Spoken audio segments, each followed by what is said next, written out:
7 भाइयों और एक बहन की अनोखी कहानी जिसमें भाई अपनी ही बहन का मांस खाते हैं। यह एक सच्ची घटना पर आधारित कहानी है, इसलिए कमजोर दिल वाले इसे बिल्कुल भी नहीं सुने। मैंने भी जब पहली बार इस कहानी को सुना तो मेरे को भी डर लगने लगा। शाम होते ही मुझे यह कहानी याद आने लगी, इसलिए अपनी कैपेसिटी के आधार पर ही इसे सुने। 1000 वर्ष पूर्व एक राजा के 7 बेटे और एक बेटी थी जो खुशी खुशी अपना जीवन बिता रहे थे। 7 भाई बहनों में एकलौती छोटी बहन बहुत ही शांत स्वभाव, आज्ञाकारी एवं संस्कारी थी। उनमें सबसे बड़े भाई का विवाह हो चुका था। 7 भाइयों में सबसे छोटा भाई एक आंख से अंधा था। छोटे भाई के दिल में अपनी इकलौती बहन के लिए बड़ा प्यार एवं लगाव था। एक दिन बड़े राजकुमार अपनी पत्नी और अपने छोटे भाइयों को साथ लेकर अपने खेतों में काम करने चले गए। चूंकि उस जमाने में खेतीबाड़ी आपसी सहयोग से हुआ करते थे, सभी लोग खेतों में काम करने जाने से पहले अपनी छोटी बहन को खाना बनाने का आदेश देकर घर से निकलते हैं। 7 राजकुमार की बहन अकेले घर पर खुशी खुशी सबके लिए खाना बनाने के लिए जंगल से सरौटी साग को तोड़ कर लाती है और बड़े प्यार से सरौटी साग की सब्जी बनाने से पहले बैठी सब्जी फल आदि काटने का औजार से साग को काटने लगती है। इसी दौरान वह अपनी उंगली भी काट बैठती है और रक्त की एक तेज धार निकलने लगती है, जिससे उसका पूरा हाथ खून खून हो जाता है। तब राजकुमारी सोचने लगती है कि क्या करूं, अगर घर के दीवार में खून को पोंछूंगी तो भैया लोग देख लेंगे और चिंता करेंगे, और यदि अपने कपड़े में पोंछूंगी तो भाभी खून लगा कपड़ा देखकर माहवारी समझ खाना नहीं खाएंगी। राजकुमारी इस डर से सब्जी पकाने वाले छाता साग में सारा खून को पोंछकर खून को बहने से रोकती है। फिर इसी खून लगे साग को सब्जी बनाती है। जब उसके सारे भाई और भाभी अपने खेतों से लौटते हैं तो छोटी बहन हमेशा की तरह सभी के लिए साफ थाली में खाना और मिट्टी के लोटे में पीने के लिए पानी देती है, और सभी एक साथ खाना खाते हैं और पके हुए साग को खाकर खाने की जमकर तारीफ करते हैं।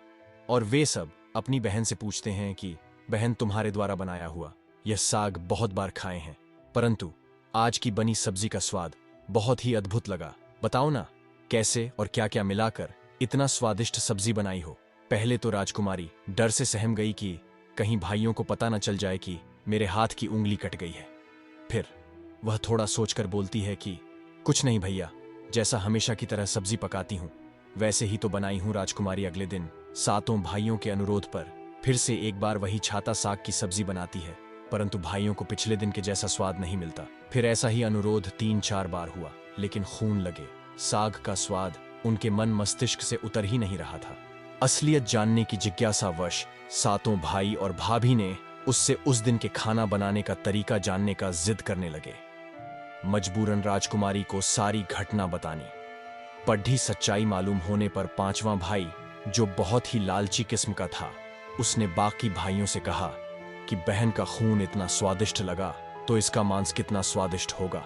यह बोलकर सभी भाइयों के बीच चर्चा करने लगता है।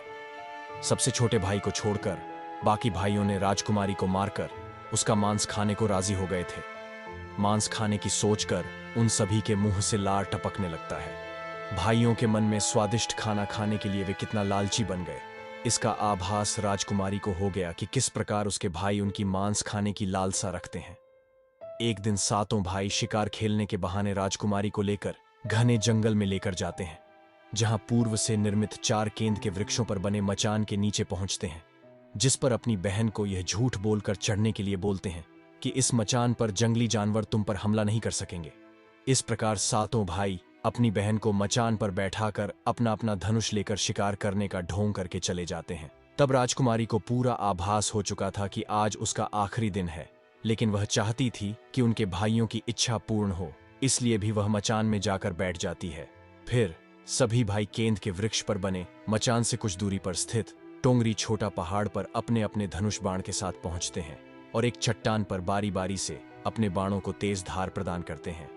टोंगरी के ऊपर सबसे पहले बड़ा भाई अपने तीर को चट्टान में धार करता है और अपनी बहन पर धनुष से निशाना लगाकर तीर छोड़ता है। तभी राजकुमारी पूरी बातों को समझ जाती है कि भाइयों का क्या इरादा है, और अपनी मातृभाषा में गीत को गाने लगती है। बिंदु बिंदु दादा छाती ताइक ताइक, अर्थात जान से मारना ही है दादा साहब तो तीर को सीधे मेरे छाती में वार करो, इधर उधर तीर क्यों चला रहे हो। फिर सभी भाई बारी बारी से अपने तीर के धार को तेज करते हैं और राजकुमारी पर निशाना लगाकर तीरों को छोड़ते हैं। छहों भाइयों का निशाना खाली जाता है और सातवां भाई, जो सबसे छोटा था, वह तीर चलाने से इनकार कर देता है क्योंकि उसे अपनी छोटी बहन से बहुत लगाव था और धनुष बाण चलाने में सातों राजकुमार में सबसे निपुण था। राजकुमारी जानती थी कि उनके सातों भाइयों में सबसे छोटा भाई दादा बाकियों की तरह लालची नहीं है। छहों भाई छोटे भाई पर पूरा दबाव डालते हुए आदेश देते हैं कि अगर वह तीर नहीं चलाएगा तो बहन की तरह उसे भी मार देंगे। फिर छोटा राजकुमार उदास मन के साथ तीर को थोड़ा ही धार कर दूसरी दिशा में तीर को छोड़ ढहाने की कोशिश करता है और तीर को धीरे से छोड़ ढहाता है। राजकुमारी हर बार की तरह इस बार भी वही गीत गाती है, बिंदु बिंदु दादा छाती ताइक ताइक। इतने में छोटे भाई का तीर सीधे राजकुमारी के सीने को भेद देता है और राजकुमारी की आत्मा शरीर से अलग हो जाती है और उसकी आत्मा उसी स्थान पर भटकने लगती है। तभी वह देखती है कि उसके शरीर का मांस खाने के लिए उसके भाई कैसे लालच करते हैं और सबसे छोटे राजकुमार को जबरदस्ती मारपीट कर उसके शरीर को काटने का आदेश देते हैं। बहन के मांस को पकाने के लिए बहुत सारी सूखी लकड़ी लाने के लिए छोटे राजकुमार को जंगल भेजा जाता है। छोटा भाई जंगल में खोज खोज कर ढेर सारा लकड़ी जमा करता है और सोचता है कि कैसे इतना सारा लकड़ी को ले जाऊंगा। दादा जो रस्सी दिए हैं वो भी 7 टुकड़ों में दिए हैं। उन्हें जोड़ने पर भी यह रस्सी इन लकड़ियों को नहीं बांध पाएगा। देर होने के डर से राजकुमार उदास होकर रोने लगता है और उसके आंखों से आंसू धरती में गिरने लगता है। वह अपनी बहन को याद करके रो ही रहा होता है कि तभी एक नाग देवता वहां आते हैं और पूछते हैं कि क्यों रो रहे हो राजकुमार। वह इधर उधर देखता है किंतु कोई भी नजर नहीं आता है। फिर राजकुमार को नाग देवता दिखते हैं और राजकुमार नाग देवता को अपनी पूरी आपबीती सुनाते हैं। फिर नाग देवता उसे कहते हैं कि मैं लकड़ी में रस्सी की भांति लिपट जाता हूं और तुम जैसे ही लकड़ी वहां रखोगे तो मैं धीरे से निकल जाऊंगा। और राजकुमार ऐसा ही करते हैं। सभी बड़े भाई ये देखकर चकित रह जाते हैं कि कैसे उनका छोटा भाई रस्सी के 7 टुकड़े होने के बावजूद भी जंगल से इतना सारा लड़की लेकर आता है। तत्पश्चात वे लोग अपने छोटे भाई को पानी लाने के लिए एक घड़ा में 7 छेद कर भेज देते हैं।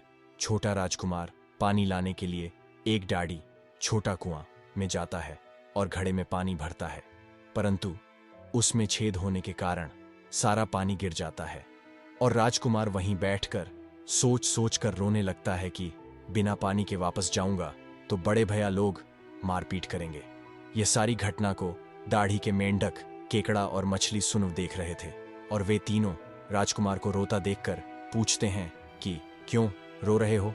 फिर राजकुमार उन्हें अपनी आपबीती को विस्तार से बतलाता है और कहता है कि मैं अपनी प्यारी बहन के शरीर का मांस कैसे खा सकता हूं, नहीं खाऊंगा तो बड़े भैया लोग मारपीट करेंगे। तब मेंढक कहता है कि तुम परेशान मत हो, हम सब मेंढक घड़ा के छेद में चिपक जाते हैं। फिर मछली और केकड़ा बोलते हैं कि तुम हमें लेकर चलो, तुम्हारे भाई जब राजकुमारी के मांस को खाएंगे तब तुम मछली को खाना और जब वे हड्डी को खाएंगे तब तुम केकड़ा को खाना, बड़े भाइयों को शक नहीं होगा। फिर राजकुमार ने बिल्कुल वैसा ही किया जैसे केकड़े और मछली ने कहा था। रात को जब राजकुमारी का पका हुआ मांस खाने को परोसा गया तब बड़े भाइयों से छुपाकर वह मांस को दीमक के टिल्हे में डाल देता है और समय बीतने पर वहां बांस का एक बड़ा बुदा झुंड उगता है। इस घटना के वर्षों बाद एक भीख मांगने वाला जोगी उसी बांसौदा के पास से गुजर रहा था और वह सुंदर सुंदर बांस के बूदा को देखकर सोचता है कि अगर इतने सुंदर बांस से केंद्रा वाद्य यंत्र बनाया जाए तो कितना सुरीला धुन निकलेगा। उसी क्षण बांस से आवाज आती है, ना काट काट रे जोगी, ई तो लागे भैया रोपल बांस। जोगी फिर भी बांस को काटता है। जोगी इसी उद्देश्य से एक मोटा बांस का टुकड़ा काट कर ले जाता है कि इस बांस का आवाज इतना सुंदर है, यदि केंद्रा बनाएंगे तो कितना मधुर आवाज निकलेगा। और जोगी इस बांस से एक सुंदर केंद्रा का निर्माण करता है। इस केंद्रा से इतनी मधुर ध्वनि निकलती है कि जोगी जहां जहां भी इसे बजाता है, इसके ध्वनि से लोग मंत्रमुग्ध हो जाते थे। एक दिन जोगी घूमते घूमते बड़े राजकुमार के घर पहुंचता है और अधिक धन के लालच में जोगी जोर जोर से केंद्रा बजाना शुरू करता है। परंतु इस बार केंद्रा का मीठा सुरीला स्वर कर्कश हो जाता है और जब भी जोगी कुछ नया धुन बजाने की कोशिश करता है, बार बार एक ही धुन निकलता है, ना बाज रे केंद्रा, ई तो लगो मोर दुश्मन कर घर। बार बार यही धुन निकलने पर बड़ा राजकुमार मार पीट कर जोगी को अपने घर से भगा देता है। ऐसे ही घूमते घूमते जोगी हर भाई के घर जाता है, लेकिन हर बार की भांति वही धुन ना बाज रे केंद्रा, ई तो लगो मोर दुश्मन कर घर बजाता है। ये धुन सुन सारे भाई जोगी को डांट डपट कर भगा देते हैं। सबसे अंत में जोगी छोटे राजकुमार के घर पहुंचता है। छोटे भाई के घर के आंगन में प्रवेश करते ही केंद्रा खुद ही बजने लगता है, जोर जोर से बाज रे केंद्रा, ई तो लगो मोर छोट भैया कर घर। बड़ा ही मधुर मीठे स्वर का धुन सुनकर छोटा राजकुमार चंद्राकर मोहित हो जाता है और यह धुन सुनकर छोटे राजकुमार से रहा नहीं गया और जोगी से केंद्रा की मुंह मांगी सोने की मोहरें देकर उसे खरीद लेता है तथा जोगी को अच्छे से मेहमान नवाजी कर अच्छे से विदा कर दिया जाता है। धीरे धीरे समय बीतता है और छोटे राजकुमार अपने काम से कुछ दिनों के लिए बाहर जाते हैं। जब वह वापस लौटता है तो देखता है कि उसका कमरा बहुत सुंदर ढंग से सजा हुआ है और घर के सारे बर्तन अच्छे तरीके से रखे हुए हैं। तब छोटा राजकुमार सोचता है कि हमेशा मेरे कमरे की साफ सफाई घर के नौकर करते हैं, लेकिन कभी भी इतना सुंदर सजाया नहीं गया है। फिर राजकुमार अपने नौकरों से पूछताछ करते हैं कि मेरे कमरे को इतना सुंदर किसने सजाया है।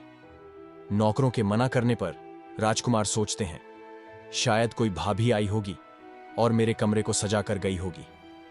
जब भी राजकुमार घर से बाहर काम के लिए जाते यही घटना हर बार देखने को मिलती और लगातार होने के कारण राजकुमार के मन में जानने की जिज्ञासा उमड़ने लगी कि आखिर मेरे घर को इतने सुंदर ढंग से कौन सजावट करता है। वह अपने भाइयों तथा भाभियों से भी पूछता है और वे लोग भी सजावट करने की बात से साफ मना कर देते हैं। एक दिन राजकुमार सच्चाई पता लगाने के लिए किसी काम का बहाना कर बाहर जा रहे हैं बोलकर निकलते हैं और छुपकर पुनः वापस आकर अपने कमरे में रखे खजूर के गोल मोड़े हुआ चटाई के अंदर छुप जाते हैं। कुछ समय इंतजार के बाद राजकुमार देखते हैं कि एक खूबसूरत सी लड़की केंद्रा से निकलकर कमरे के अंदर आती है और सारे कमरे की साफ सफाई कर वापस उसी केंद्रा में समा जाती है। ये देख राजकुमार की आंखें खुली की खुली रह जाती है, चूंकि उस लड्डुडकी की शक्ल राजकुमार की छोटी बहन के जैसी ही होती है।